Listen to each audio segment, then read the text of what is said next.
Epione pain management and regenerative centre. ఇక మీ నొప్పులు శాశ్వతం కావు. ఎమ్గనూరు నియోజకవర్గ వైసీపీ అభ్యర్థి బుట్టా రేణుక నామినేషన్ అట్టహాసంగా కొనసాగింది. మనతో మాట్లాడడానికి ఆమె ఉన్నారు. మేడం, ఈరోజు నామినేషన్ ప్రక్రియ ఎలా కొనసాగింది? లోపల ఏం జరిగింది? చాలా చక్కగా వెళ్ళిందండి. అన్నీ కూడా పర్ఫెక్ట్గా ఉన్నాయి. నామినేషన్ పత్రాలన్నీ కూడా పర్ఫెక్ట్గా ఉన్నాయి. నామినేషన్ చాలా ఈజీగా అంటే చాలా స్మూత్గా అయిపోయిందండి. జగన్ రాబోయేటువంటి ఎన్నికలు ఎలాంటి వ్యూహాలతో ముందుకు వెళ్ళబోతున్నారు? మీ అజెండా ఏంటి? మా అజెండా అంతా ఒకటే అండి. మేము చేసిన అభివృద్ధి, ఇంకా చేయబోయే అభివృద్ధి, జగనన్న నమ్మకమే మాకు పెద్ద ఆయుధం.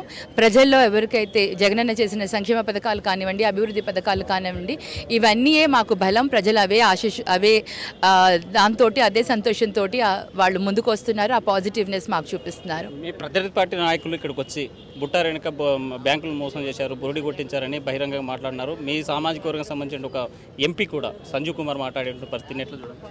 సంజీవ్ కుమార్ గారికి ఏం మాట్లాడాలో అర్థం కాదు. పార్టీలో టికెట్ కావాలని చాలా మంది దగ్గరికి వెళ్ళి అందరినీ రిక్వెస్ట్ చేసుకున్నారు.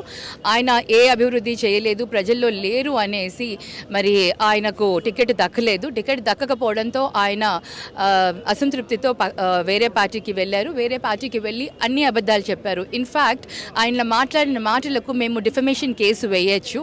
బికాజ్ ఆయన మన భారతీయ బ్యాంకు గురించి అన్ని అబద్ధాలు చెప్పారు. భారతీయ బ్యాంకులో ఒకవేళ ప్రూఫ్స్ ఉంటే ఆ లోన్ మేము ఎవరు ఫోర్జరీ చేసి తీసుకున్నానని మరీ చెప్పారు. మా హస్బెండ్ ఫోర్జరీ చేసి లోన్ తీసుకున్నామనేసి ఆ పేపర్స్ ఉంటే తీసుకొని రావాలి. కాకపోతే ఆయన ఒకవేళ నిరూపించకపోతే definitely I will put a defamation case on him.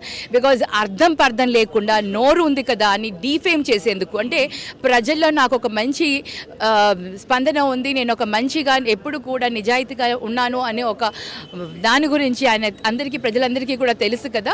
దాన్ని నన్ను డీఫేమ్ చేయాలి అంటే ఏదో ఒకటి మాట్లాడితే ప్రజలు నమ్ముతారు అనేసి అన్ని అబద్ధాలు చెప్పారు. నిజంగా అతను కనుక నిజంగా మాటలు నిజమైతే ఆ పేపర్లు తీసుకుని రమ్మనండి. ఎంత లోన్ మేము తీసుకున్నాము, ఎంత ఫోర్జరీ చేశామో పేపర్స్ తీసుకొని వస్తే ఈరోజు నేను ఆయనకి ఇప్పుడే సరెండర్ అవుతాను.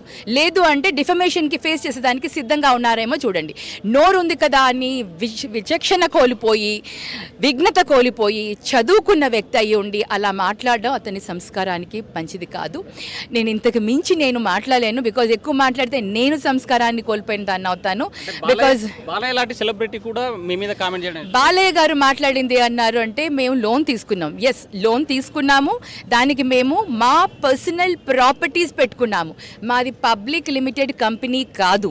మా దాంట్లో పబ్లిక్ ఒక్క 1 రూపీ కూడా చేసింది కాదు. పబ్లిక్ లిమిటెడ్ కంపెనీస్ మోసం చేస్తే బ్యాంకులను మోసం చేశారు అంటారు. ప్రైవేట్ సంస్థలు అన్న తర్వాత ఇక్కడ ఉన్న వ్యాపారులు ఎంతమంది ఉన్నారో మీరు అందరినీ కనుక్కోండి. వ్యాపారులు అన్న తర్వాత బ్యాంకులో లావాదేవీలు ఉంటాయి. బ్యాంకులో లోన్లు తీసుకోవడం సహజం. ఆ సహజంలో బ్యాంకు వ్యాపారం నష్టం వస్తే లోన్ కట్టకపోతే మా ఆస్తులు జప్తు చేసుకుంటారు. ఆస్తులు తీసుకునే కదా లోన్స్ ఇస్తారు. ఆస్తుల వాల్యూ ఎక్కువ ఉంటేనే దానికి తగ్గట్టుగా 50% ఎంతో లోన్స్ ఇస్తారు. మరి ఆ లోన్కి ఏదైనా అయితే మేము కట్టకపోతే మా ఆస్తులే కదా పోయేది. పబ్లిక్ ఆస్తులు ముంచలేదు కదా, ఎవరి డబ్బులు ముంచలేదు కదా. దానికి అర్థం ఉండాలి. వాళ్ళు బిజినెస్ చేస్తున్నారు. బాలకృష్ణ గారు కూడా బిజినెస్ చేస్తున్నారు, చంద్రబాబు నాయుడు గారు కూడా బిజినెస్ చేస్తున్నారు.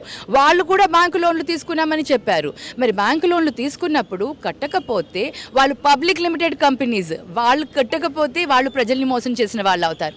మేము ప్రైవేట్ వ్యవస్థలు, ప్రైవేట్ సంస్థలు మావన్నీ కూడా. పబ్లిక్ మనీ ఒక్క సింగిల్ పెనీ కూడా లేదు. అలాంటిది వ్యాపారం చేసే వ్యాపారస్తులే రాజకీయం కోసం అబద్ధాలు మాట్లాడితే వాళ్ళ గురించి నేను ఇంకా ఏం మాట్లాడాలో నాకు తెలీదు. పెద్దలు ఆయనకు వయస్సుకి గౌరవం ఇచ్చే చంద్రబాబు నాయుడు గారికి నేనేమీ మాట్లాడట్లేదు. ఒక్కటి తెలుసుకొని మాట్లాడాలి. నిజాలు వాస్తవాలు తెలుసుకొని మాట్లాడితే వారికి కూడా గౌరవం ఉంటుంది. లేకపోతే ఇప్పటికే అబద్ధాలు చెప్తారని అందరూ అంటారు.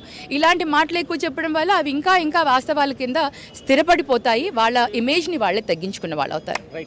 బ్యాంకులను బురుడి కొట్టించారని చేసేటువంటి ఆరోపణలో నిజం లేదు. పోతే ఒకవేళ మా ప్రైవేట్ ఆస్తులే స్వాధీనం చేసుకుంటారు తప్ప మేము ఎవరిని మోసం చేసేటువంటి పరిస్థితి లేదని చెప్పేటువంటి పరిస్థితి. వీడియో జల్లి చంద్రశేఖర్తో హుసేన్, ఆర్టీవీ కర్నూలు. మరిన్ని వీడియోస్ కోసం ఛానల్ ని సబ్స్క్రైబ్ చేయండి. లేటెస్ట్ అప్డేట్స్ కోసం వాట్సాప్ ఛానల్ ని ఫాలో చేయండి. అండ్ లింక్ డిస్క్రిప్షన్ లో ఉంది.